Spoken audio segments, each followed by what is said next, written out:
Capítulo 14.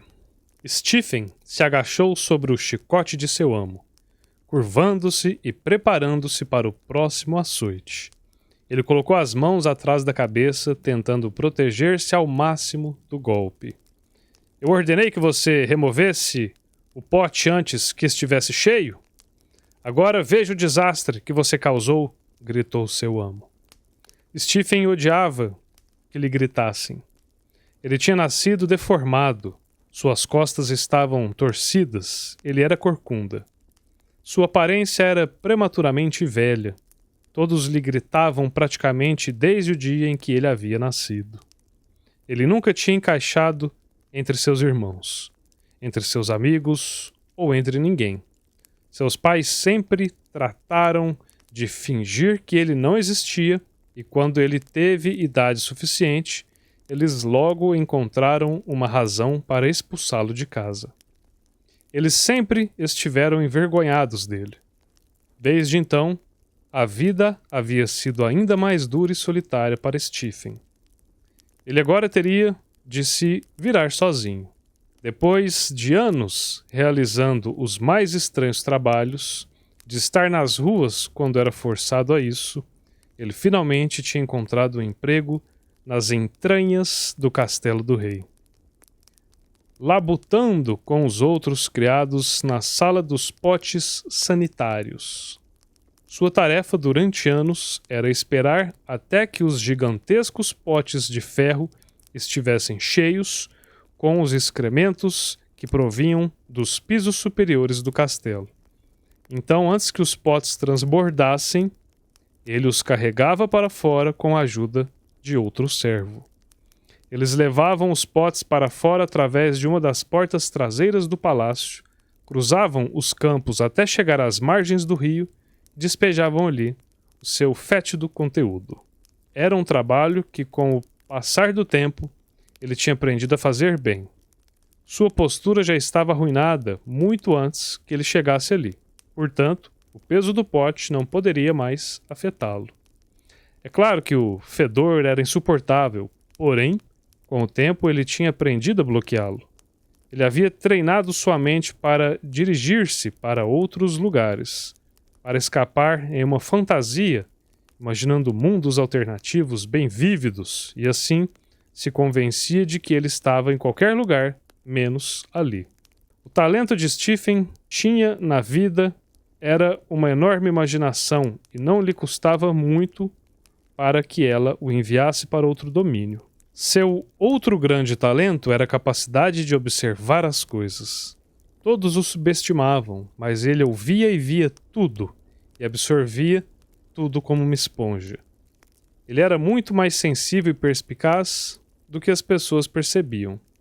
Era por isso que outro dia, Stephen tinha sido o único a perceber quando aquele punhal tinha vindo dando trombos pela rampa até chegar aos potes de excremento. Ele ouviu a mínima diferença no som que era produzido pelos salpicos. Algo havia caído na água que não parecia humano, mas metálico. Ele tinha ouvido o som quase imperceptível do golpe de algo metálico atingindo o fundo do pote e soube, imediatamente, que algo estava errado, que algo estava diferente. Alguém havia jogado algo pela rampa, algo que não deveria ter sido jogado ali. Poderia ter sido jogado por acidente, ou ainda mais provável, jogado de propósito. Stephen esperou por um momento quando os outros não estivessem olhando. Aproximou-se furtivamente do pote, prendeu a respiração, arregaçou uma das mangas e enfiou o braço até a altura dos ombros, dentro do pote. Ele tateava ao redor até que encontrou. Ele tinha razão. Havia algo ali. Era um objeto longo, de metal. Ele agarrou-o e puxou-o. Stephen podia sentir, antes que o objeto alcançasse a superfície, que era um punhal. Ele extraiu-o rapidamente. Olhou ao seu redor para assegurar-se de que ninguém estava olhando. Enrolou o punhal em um trapo e o escondeu debaixo de um tijolo solto na parede. Agora as coisas tinham se acalmado. Ele olhou ao redor, certificando-se de que mais uma vez ninguém estava olhando. Quando ele sentiu que as costas estavam livres, ele foi rapidamente até a parede onde estava o tijolo e removeu. Desenrolou a arma e a estudou. Era um punhal diferente de todos os que ele já havia visto. Certamente, não provinha das classes mais baixas. Era uma coisa aristocrática, uma obra de arte, um punhal muito valioso, caro. Quando ele o segurou sobre a luz das tochas, girando-o em todas as direções, ele percebeu que tinha manchas. Manchas que não haviam se dissipado. Ele percebeu com um choque que eram manchas de sangue. Ele se lembrou de volta do momento em que o punhal tinha caído pela rampa e percebeu que tinha sido na mesma noite do assassinato do rei. Suas mãos tremeram quando ele percebeu que podia estar segurando a arma do crime. "Você é estúpido?"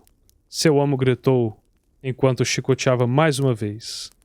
Stephen se curvou e rapidamente embrulhou o punhal, permanecendo de costas para seu amo, esperando e rezando para que ele não tivesse visto nada. Ele havia descuidado o pote enquanto examinava o punhal e o pote havia transbordado. Ele não esperava que seu amo estivesse ali por perto. Stephen suportou as chicotadas, tal como fazia todos os dias, fizesse um bom trabalho ou não. Ele apertou a mandíbula, não esperava de que tudo acabasse em breve. "Se aquele pote derramar de novo, eu mandarei você embora daqui. Pior ainda, eu mandarei acorrentar e jogar você no calabouço. Seu corcunda deformado e estúpido. Eu não sei por que ainda aguento você." Seu mestre, um homem gordo, bexiguento e zarolho, estendeu a mão e açoitou-o mais uma vez. Normalmente os açoites duravam pouco, mas naquela noite ele parecia estar com um humor particularmente agressivo e os golpes continuavam piorando. Eles pareciam não terminar nunca. Finalmente, algo dentro de Stephen despertou. Ele já não podia suportar mais. Stephen reagiu sem pensar. Ele empunhou o punhal, virou-se e o enfiou na caixa torácica de seu amo. Seu mestre soltou um suspiro horrorizado. Seus olhos ficaram esbugalhados em seu rosto. Ele ficou parado, congelado, olhando, assombrado. Finalmente, os açoites tinham terminado. Agora Stephen estava furioso. Toda a raiva reprimida que ele sentia ao longo dos anos brotou dele.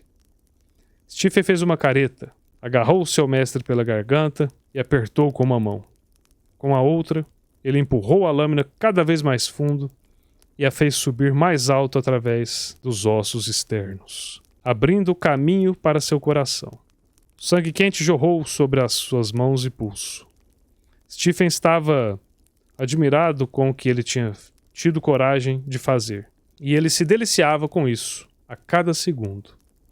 Há anos que ele vinha sofrendo abusos por parte daquele homem, aquela criatura horrível que tinha batido nele como se ele fosse um brinquedo. Agora, finalmente, tinha recebido sua vingança. Depois de todos esses anos, depois de todo o abuso, isso é o que você ganha com bater-me, disse Stephen. Você acha que você é o único que pode aqui? O que você acha disso agora? Seu amo deu um chiado, engasgou e finalmente caiu no chão, flácido como uma trouxa, morto. Stephen olhou para ele, deitado ali, com um punhal sobressaindo do seu coração aquela hora tardia da noite. Stephen olhou para os dois lados, satisfeito ao ver que a sala estava quase vazia, que só os dois estavam ali embaixo. Então, extraiu o punhal, envolveu-o em seu pano e o ocultou em seu esconderijo, atrás do tijolo. Havia algo naquele punhal. Era uma energia maligna que o havia impulsionado a usá-lo. Stephen permaneceu ali, olhando para o corpo de seu amo. De repente, ele foi inundado pelo pânico. O que ele tinha feito? Ele jamais havia feito algo assim em sua vida. Ele não sabia o que o havia ponderado. Ele se agachou, levantou o cadáver de seu amo, passou por cima do ombro, então se inclinou e deixou cair no pote de dejetos. O corpo caiu com um estrondo, quando a água suja salpicou para os lados. Felizmente, o pote era profundo. O cadáver afundou sobre a superfície. No próximo turno, Stephen levaria o pote para fora com seu velho amigo, um homem tão bêbado que ele jamais poderia imaginar o que estava no pote. Um homem que sempre se afastava dele, tampando o nariz com fedor. Ele nem mesmo percebia que o pote estaria mais pesado do que de costume, enquanto os dois o levavam até o rio e despejavam o seu conteúdo. Ele nem iria notar o vulto à noite, o corpo boiando pela correnteza do rio. Para baixo, Stephen esperava para o mesmíssimo inferno.